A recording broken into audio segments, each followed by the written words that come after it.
Ассалаумағалейкум туғандар, қандайсыздар?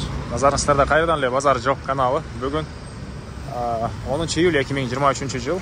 Мен Бишкек шаарынын түндүк тарабы Көлмөдөн сіздерге бір сатылуучу үй көргөзүн өтүшмүн. Биринчи жолу баруу жолун түшүндүрөйүн. Мен турган жер туғандар Молодая гвардия жана Мидин көчөсүнүн кесилиши.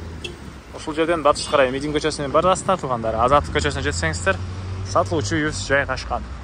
Так, могу мечетке деле ориентир алсаңыздар болот. Бул мечит жана медресе болуп калат тугандар. Дагы эмне болмок? Бул жерден шаардын бурчугуна карай көптөгөн автобус маршруттары менен бара аласыздар. Сатылуучу үйүзгө чейин 133, 195 жана 34-чү автобус менен барсаңыздар болот тугандар. Дагы эмне болмок? Баят базары бул жагынан жакын болуп калат. Мына ушундай. Эми барып калган маалыматты бир чекеден берейин сиздер. Күн сайын Бишкек шаары Чүй областынын сатылуучу квартира көргүңүздөр келсе, подписация баскычын басып кетиңиздер. Мидин көчөсү менен тугандар түзүлө келе берсеңиздер, сол тарапта Бодрость банясын көрө аласыздар. Ошондон өтүп эле оң тарапта Азаттык көчөсү менен түз кирсеңиздер тугандар сатылуучу үйүбүз жайгашкан. Бул жерге чейин 195 маршрутка, 130 маршрутка жана 34 автобус менен келе аласыздар тугандар. Келүү жолун түшүндүргөнчө бул көчөдө сатылуучу үйгө да жетип келип калдым тугандар. Мынакей бул үйүздүн көчө тараптан көрүнүшү. Так, Азаттык көчөсү 54-чү дарек.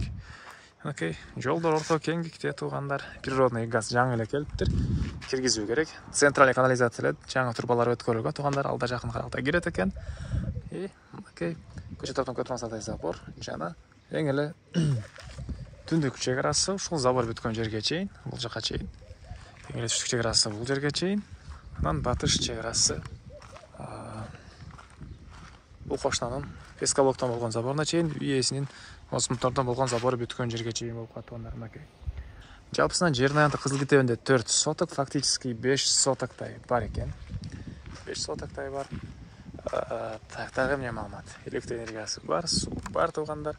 Мынакей, бул райондун көрүнүшү тынч, кошуналар деле жакшы дейт үй ээси. Бул жерден 195 маршрутка, 130 маршруткалар ушул жерлерден өтөт. Мынакей бул жактан.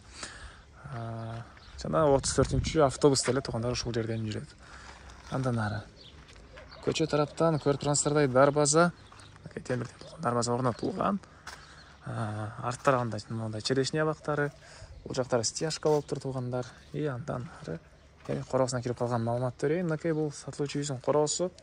Алды тарабы стяжка, бул жакта узун турасы 11ге 9 болгон. Мансард түйүндөгү үй толук түрдө кирпич менен бүтүрүлгөн. Негизинен өзүбүз үчүн салынган үй дейт тугандар, бирок азыр кээ бир жерден улам сатып аткан учуру. Стенасы кирпич, сейсмопоэскаланалар коюлган тугандар. Жана бул жакта 12ге 4 болгон.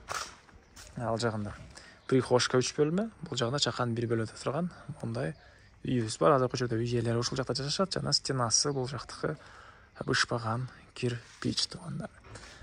Бул жагында гараж, жана склад жана жаткана. Бул жакта деле стяжка болгон жана үйүздүн батыш тарабында навес жана складдар бар, жаңы салынган. Аларды аз видеонун жүрүшүндө бир чекеден көргөзөм. Биринчи жолу бул чоң үйүздүн ички тарабын сиздерге көргөзөйүн. Анан айта кетчү нерсе, тегерек жерде жакын жерде мектептер бар экен. Бул жерде медресе деле бар тугандар, чоң медресе, Көлмөнүн медресеси, көп жүрүңүздөр билесиздер.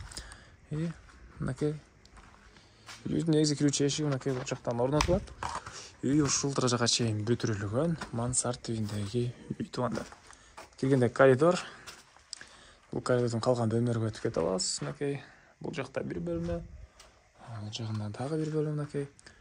Бул жагы кухня болот экен жана панорамный терезелерге решето алынып, жай калтырылган чоң терезелерге тугандар. Бул жагы аркар дейт.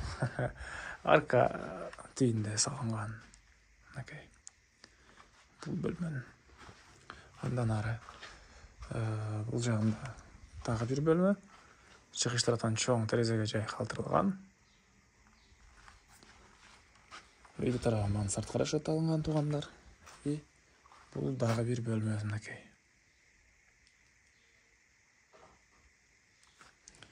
Так, андан ары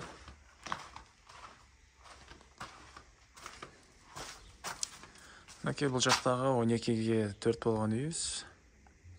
Бул жакта өзүнчө бир эшик жана бул жакта бир өзүнчө эшик. Прихожка 3 бөлмө жана 1 бөлмөдөн турат. Келсеңиздер, ушул жакта бул үйдү бүтүргөнчө жашайбыздар. Азыр көчөдө үй ээлери өздөрү ушул жакта жашашат жана бул жактан навестер мынакей катарынан. Бул навестин түбүнө чокана кылсаңыздар деле болгода экен. Бул тарап стяжка болгон. Жана бул жерден Пескалоктон болгон дагы бир склад бар, ушул жака өтүп кете алабыз туугандар, мынакей.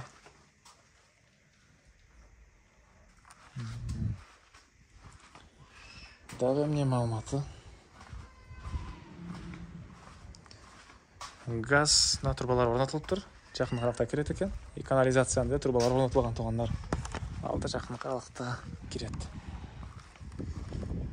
Сол жагында гаражы. Төрүндө дагы бир склад жана ажаткана. Үйдүлөр. Ал бул үйүбүздүн чыгыш тарабынан көрүнүшү.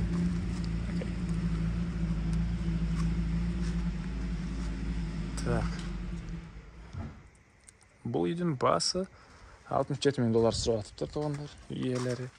Анан дагы сүйлөшүү болот. Ээсинин номери мен экранга эсителдеп калтырам. Звонок кылып сүйлөшүп көрүңүздөр, сүйлөшүү болот.